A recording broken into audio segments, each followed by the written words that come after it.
one of you came here thinking it was Cordkillers. We get it. It happens all the time. Don't be embarrassed. That's a different show where we talk about cord cutting and the devices you use and the services you use. The whole reason for that is so we can watch stuff. And that's what this show is about.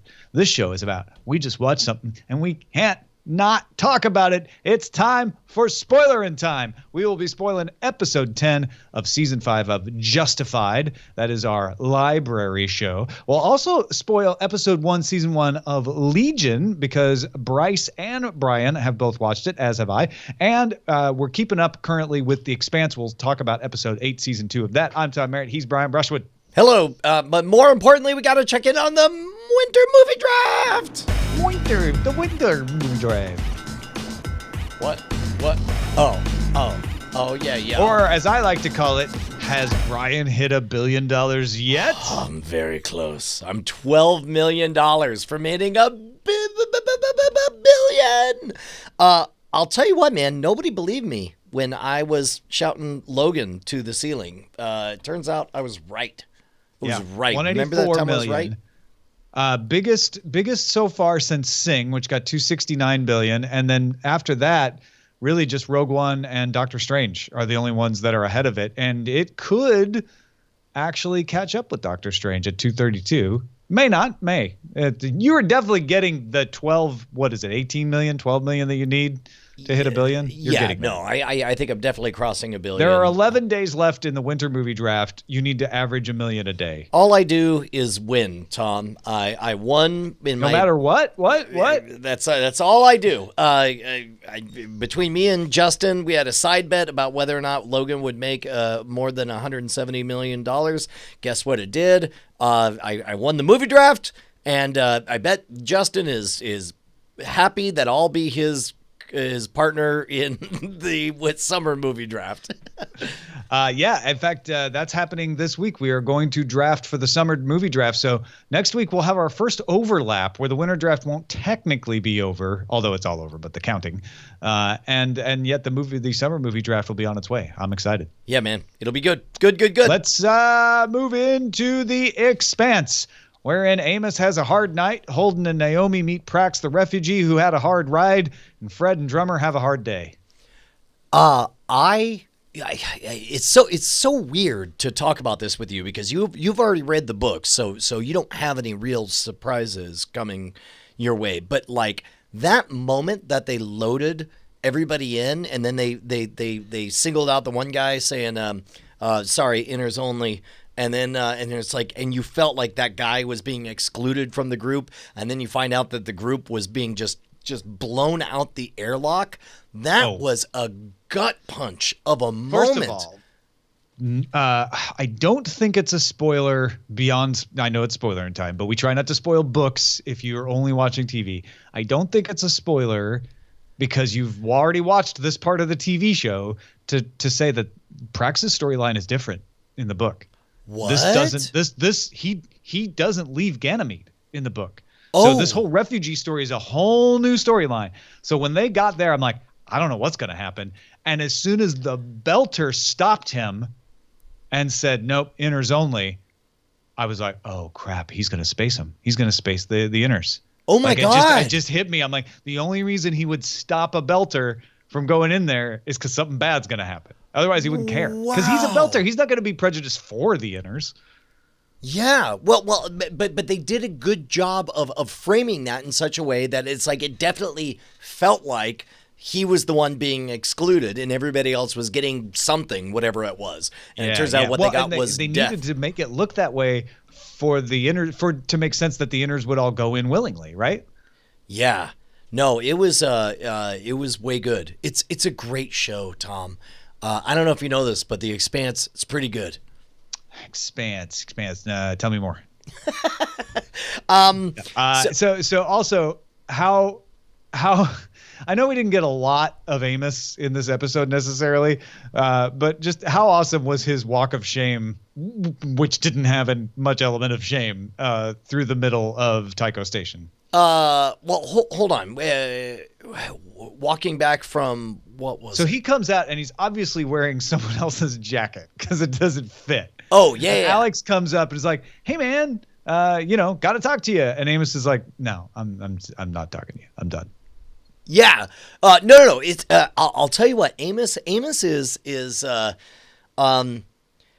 it's awesome to get to know these characters enough that their archetypes start to become more and more apparent, right? And it's like Amos truly is this I don't want to say soulless, but certainly remorseless badass. And yeah. I mean, that's a good way of putting it. It's funny, when I read the books, I'm having a harder time these days keeping the Amos I used to imagine from this Amos. And they're not that different. They just kind of, the Amos from the book I imagined is a little bit older and even a little bulkier. But this Amos is so compelling, and he's so true to that character. And soulful but remorseless is a really, really good way of describing him. Yeah, it's a bit like the difference between book Tyrion and show Tyrion with Tyrion Lannister and Game of Thrones, right? Yeah, because it's the same inner spirit, just a little bit. The one on TV is a little prettier. Than the one I imagined. It's fine. Yeah.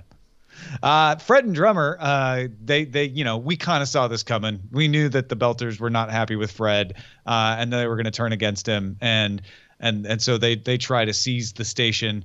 And how did you feel about that assault by Holden's team? The assault when they come in and save Fred's bacon, basically, after Drummer's bleeding out. Oh yeah. No. It's great. Man, again, it's like I almost don't even want to talk all this stuff through with you because I know how it all ends up, and I don't want to. But again, read your some expressions. of these things are different, and I don't. This one I don't remember. I don't remember if this happened on Tycho Station, but I will not betray anything. What is the thing that you don't want to talk about? Well, just whether or not. So, are the rules that they've set up so far is we know that nobody's sacred. We saw Miller get killed, right? And that was a moment. It feels like we're meant to coalesce around the 4 core members of the Rocinante, right? Fred Johnson, though, is a bit of a wild card on the periphery, and I like him as a character. I want him to stick around, but I feel myself emotionally keeping distance because I just feel like there's every probability they're going to kill him off or something. So you know what? I wouldn't be surprised if they kill people in the TV series that they don't kill in the books. We've already seen that happen on right? Game of Thrones, right? And Game of Thrones with that route. Both of them did. So I don't think I can say if someone is safe or not. I think some people may stay alive that should have been dead. In fact, I wasn't sure until Miller went if they were going to follow that storyline. So wow. Yeah, I mean, this is interesting and it's fun.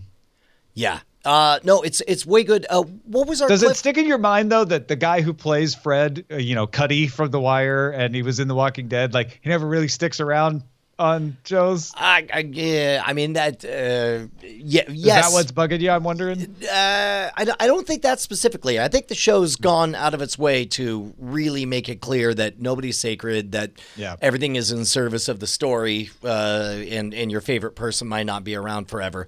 And I'm like way intrigued with Prax now because he is more prominent and in a different place than he was in the books. And Prax is the Asian guy, right? He's the refugee. Yeah, he's carrying the soybean plant with him. But by the way, I chatted about this on Weird Things. How fun is it that because this story takes place in a world where there's only really 3 allegiances, there's Earthers, Belters, and Martians.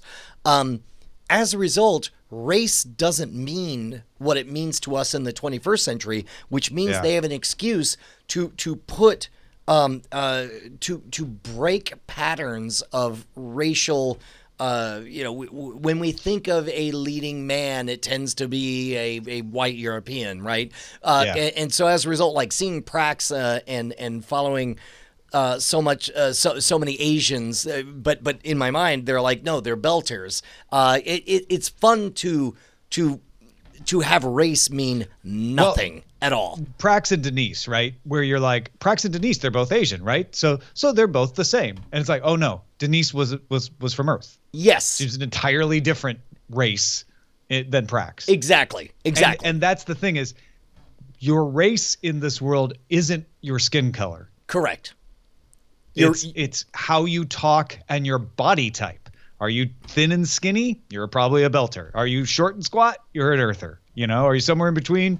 Maybe Martian. Exactly. Especially if you speak with a Texas accent. Yeah, well, and that's the other thing too, man. What a fantastic job.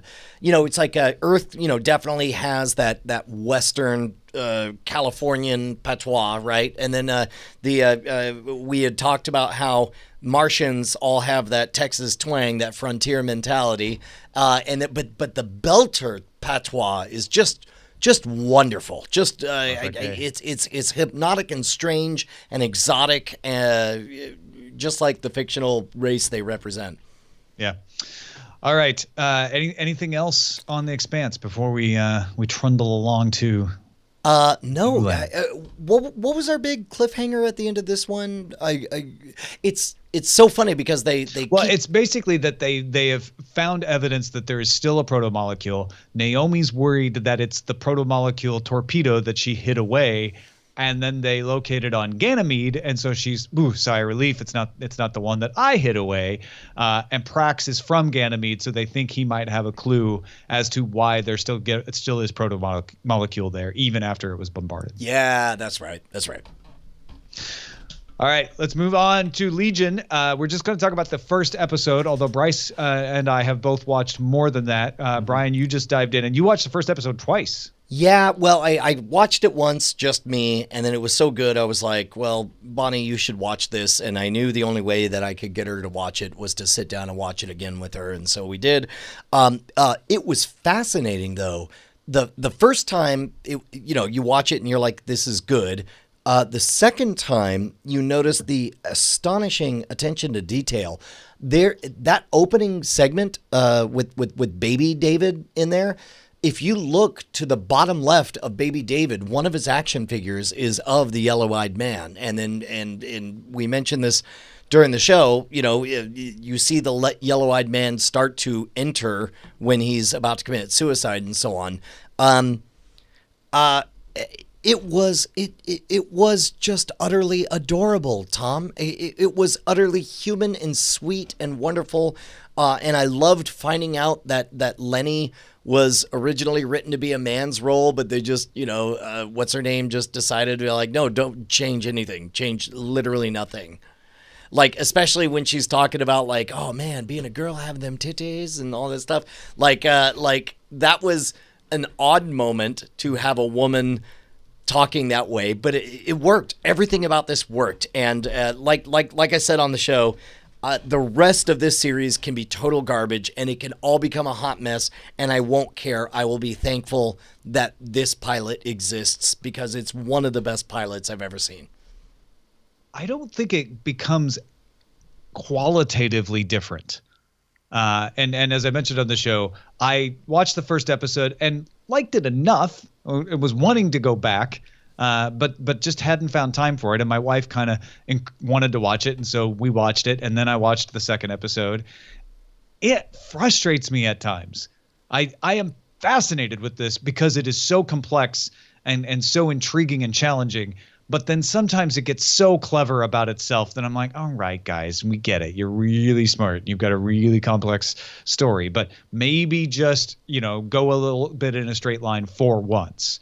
But that only happens while I'm watching it. When I think back on the story, it all coalesces into this beautiful picture in my head. And I love various things that I can't talk about because they happen in later episodes, but they're very good, and you'll realize this and I think your example of the Yellow-Eyed Man is one of those realizations of setting things up that you don't realize you need to know until later. Yeah.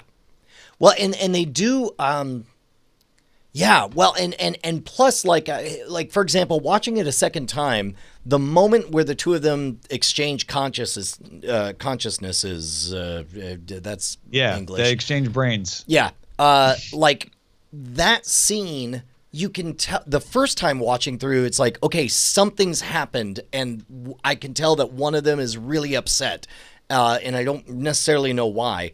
And to the second time, knowing everything through and kind of watching it through the lens of, Bonnie's new eyes, it was a lot of fun, I guess is all I'm saying. Also, I was really, really upset at first, that first time through, that Aubrey Plaza's character suffered damage in the blowing up of the hospital, and I was very pleased when she showed up in his brain, even if it is just as a hallucination. But man, that also is one of the telling bits of this series, which is he crazy? Or does he have mutant powers, or both? Well, so as best, and this is, again, why a second viewing was worth it, because, there's lots of jumping forward and backward chronologically. It's clear that the parts that matter, everything is past remembering, except for him at the facility being interrogated. That's actually happening in the moment. And then you get to that moment where, they bust him out, and you get to that ridiculous fight scene at the end. Bad. It's so bad, right? The CGI is so bad. I kind of adored how cartoonish it was. The CGI didn't bother me. What bothered me was the faux fisticuffsmanship, like the punch, kick, I'm beating you up. That was the bad part. That's where I feel like they're getting too clever. Like, okay, I know you dressed everybody in 60s clothes. And yes, that is how they fought on 60s television shows. And I'm not sure that works for me or not. So you think that was an intentional decision, an artistic choice? I don't know. I mean, that's the only thing I could figure, right? Yeah. I hadn't even considered that. That's pretty good. Bryce, what say you? About just the whole first episode? Yeah. It's really good. It's a really good episode, and I like the questions that it poses of hey, sometimes superpowers manifest in ways that we would, classify as mental illness, and that interaction is actually really interesting, especially in what is supposed to be the X-Men universe, which is has a lot of parallels to the struggle of minorities throughout time. So I think the first episode is a really, like you mentioned, I think it's a great pilot. It is a really nice single story, and I think it does a good job of setting up episodes to come. That's probably where I'll leave that. I watched 5 episodes in the past 24 hours. Okay, so all right. I'm gonna dive. Unfortunately, is bad news, gentlemen. It was good enough that Bonnie said, we're either going to watch this together or we're not, or you're going to watch it and I'm not. And I'm like, damn it. It may take a while for me to get caught up. Look, this is why I'm a big proponent, Brian, of us having one library show and one currently airing show that we commit to. It's because everything else gets so complicated. Because same thing, if we both try to watch Legion as for Spoilerin time, it's going to change our marital relationships. Because I binged on this because Eileen wanted to binge on it, and we caught up, and then I don't know the next time there's a new episode out if she's going to be like, oh, no, I want to watch The Voice tonight. We'll catch up on that later. Will it get put off? It's always a negotiation when there's those joint watch shows. Yeah, well, the plan is over the next week, I'm hoping that me and Bonnie will both get caught all the way up, and we can talk it through, and it can become one of our ongoing shows. Yeah, so that's cool. And even then, maybe Brian gets ahead of me because I'm waiting for Eileen. So this is one we will talk about as it comes. Yeah. But your service level agreement from Spoilerin Time Enterprises is guaranteed justified and the Expanse every week. Or until the Expanse is over. I thought you meant... I didn't realize you meant the show that justified. I thought you were just trying to work in the adjective justified. It didn't work that way. I didn't mean it that way. It's pretty genius. So speaking of justified, any more on Legion before we move on? No, it's just wonderful. It's just wonderful. God, I love. Somebody on Twitter was saying that You know what's great is that the new attitude with X-Men properties is like, screw it. Try anything. Try. Sure, let's take a Wolverine franchise and make it a cowboy western. Sure, let's take Wes Anderson meets the X-Men. Why not? Let's go with all that. It's great. Yeah. We got so many good shows. We got American Gods coming up. Yeah, I hear Believe the Hype, by the way. They showed the first episode here at South by Southwest, and the buzz was very, very good on that. Yeah, so there's lots of good stuff. Game of Thrones is going to be coming back in July. All right, let's go to Justified episode 10, season 5, wherein Raylan hunts the crows, Ava and Boyd strike out on their own paths, and we get the return of Dickie Bennett. I thought Dickie was gone forever. I was actually kind of pleased to see him come back here. It was... Because, Brian, I love the way he talks. Do you? I do. Sorry. I don't know why. Just hold on. You got to like his pattern of speech. It's fine. I'll tell you what I don't care for is let's just get the Ava storyline out of the way. I have zero interest in all of this. It's like I am mentally switched off the moment we go back to prison. I don't care. Don't care. Like is that because you hate prisoners? No, it's because we've already seen this story told better elsewhere, right? I mean, no. This is a okay. I think I know what you're saying. They're not trying to tell that story though. The story here is Ava is going to try to go her own way because she's cut off from Boyd. And is that going to make things worse for Boyd or into herself or not? And I think that's a fair story to tell. Yes. Also not very interesting to me. Fair enough. I don't love this storyline either. It doesn't bother me though, because I just see it as an offshoot of the Boyd storyline. Where I tend to side with you is I don't need to get to know a bunch of these characters because they're in prison, and either Ava's going to stay there, in which case why am I bothering, or she's going to get out, in which case I don't need to know these other people. They're not going to play in the future. Exactly. Also, while we're at it, like, what am I supposed to be feeling about Wendy Crow at this point? Like, am I supposed to like her? Like, I vaguely like the fact that she has expressed an interest in getting out of this lifestyle, and that who's the bully Crow? Daryl. Yeah. I know I'm supposed to hate Daryl, and I know I'm supposed to view Boyd as this delightfully engaging wild card, but meanwhile, like there's so many characters. And I'm not saying you have to tell me how to feel about all of them, but I do tend to like it when I know where characters stand. Like that's one of the great things about House of Cards is this is the chessboard, this is the Game of Thrones. This is the chessboard, these are the pieces, this is each of their special powers. Let me set up an interesting scenario. But the problem with this is that there are so many characters that have gone from like, well, this is definitely a piece of garbage to, I kind of like them. It's not very, and unfortunately, this is definitely the protagonist. I don't know. He's also kind of a piece of garbage. Like, and I'm just like, well, I don't know how to even feel about Raylan. And it's like, and they couldn't be louder about telegraphing that Art's about to die any second. Although we really didn't get much about that this episode. I was waiting at the end when Art finally shows up and goes, "Well, Raylan, I guess I have to thank you." And I'm like, "Okay, say it, because I'm 2 days from retirement." And he didn't actually say it. Yeah, so yes, all right, exactly, fine. right? So I feel adrift in a way that I'm not a fan of right now. I'm not having the best time. You're supposed to think Wendy Crow is pretty. I mean, you're not wrong. No, I think you're supposed to feel sympathy for her because she's caught in a bad situation.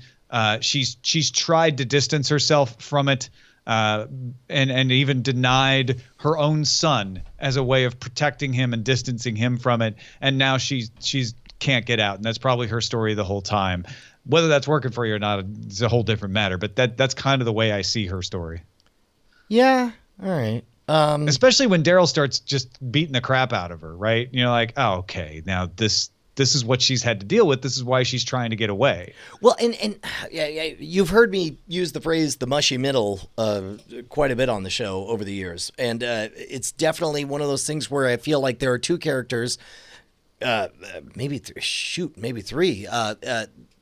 Raylan's current girlfriend is, I guess, good because she has a job that helps kids. Yeah, man, but you don't want her to be good or bad. I know you don't. So, it's not just whether they're good or bad. It's that you don't know what their direction and purpose is. I think that's the problem with her. Well, and right? that's the thing is you could be either good or bad and have me like you a lot and really be interested and happy to see you on the screen. What you can't be is confusing. And there's a lot of confusing characters. I don't really, though. I don't mind if I can't tell if someone's good or bad. I don't need that. In fact, I find it boring if everybody's clearly good or bad. Sure. Probably do too, right? But to me, it's more like, do I know their purpose and direction? Do I know what they think they are and why they're doing what they're doing? And with her, I feel like she's just a prop piece so that Raylan has a love interest when they need it, and so Kendall had a place to run to when they needed it. But I don't know what drives her. Right. Or what her skill set is, or whether is she a badass or a softie working with or kids, which works with Kendall, but why it doesn't work with Raylan at all? Yeah. I did absolutely adore every second Mary Steenburgen was on the screen. Like she's great. She's great. I love this idea of this badass late 50s cleaner woman like fixing stuff. Who is she? She is the chick that is freaking what's his name? Why am I blanking on? Here. Well, what did she do in the episode? She basically promises to fix everything for Wynn Duffy. She's Catherine Hale. Oh, right, from Last Man on Earth. Yes. Right. Yes. She's from many things, but she's currently in Last Man on Earth. Yes. No, absolutely. I'd forgotten all about that scene where he goes to her. It is very isolated. It's all by itself. Very flirtatious, but there's also a line for business. Yeah, that was great. And then it's going to be $400,000 is what it's going to take. I'm going to fix your problems and all that stuff. Totally. She owned all of that, and you could tell like that's. It's almost a problem. Like scenes like that elevate the show so much that it makes it clear that like, wait, why is the show elevated? Oh, I guess the rest of the show wasn't very good. You know what? Here's my problem with this season altogether. And this episode is emblematic of it with Raylan. Raylan's on the hunt, right? He's hunting the crows. He's in this episode a lot. He's a pivotal player in this episode. I don't feel we advanced Raylan's character, and he's the main character here, right? Man, I mean, that character has been coasting and adrift for a long time. I feel like they could kill him right now, and the show could keep on going, and I would see very little difference. I think that Raylan is supposed to be having, and we've talked about this before, having that ease into doing things that aren't by the book. Because why not? And we see that happen in little bits in this episode. He's kind of just doing things on his own. And he is going to shoot Danny Crow and is saved by dumb luck when Danny stumbles into the grave that he was digging for the dog, and God rest Chelsea's soul. Right. So I get that, but all this was, hey, this Raylan that we've brought to you slowly in this season is still here doing those things, right? There wasn't a moment that changed him or moved him. Even in his discussion with Art, there was no revelation of like, I'm starting to realize that maybe I'm headed in a bad direction. And we are at episode 10.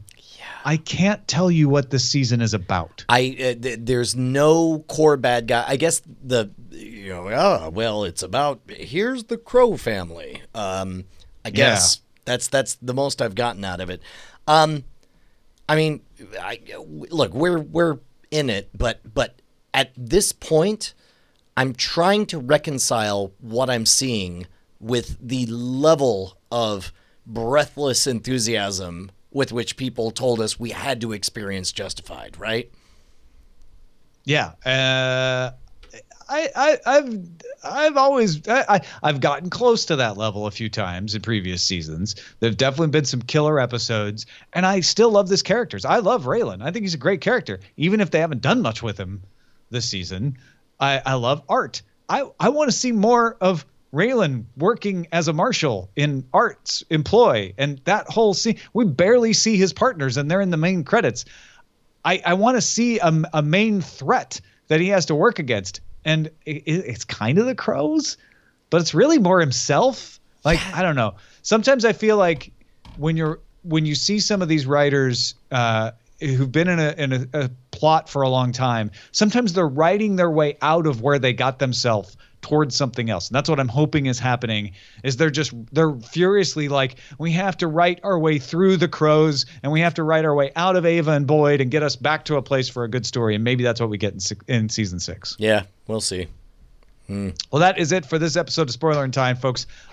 Hope you enjoyed it. Thanks for supporting us on Patreon, and we will spoil you next time.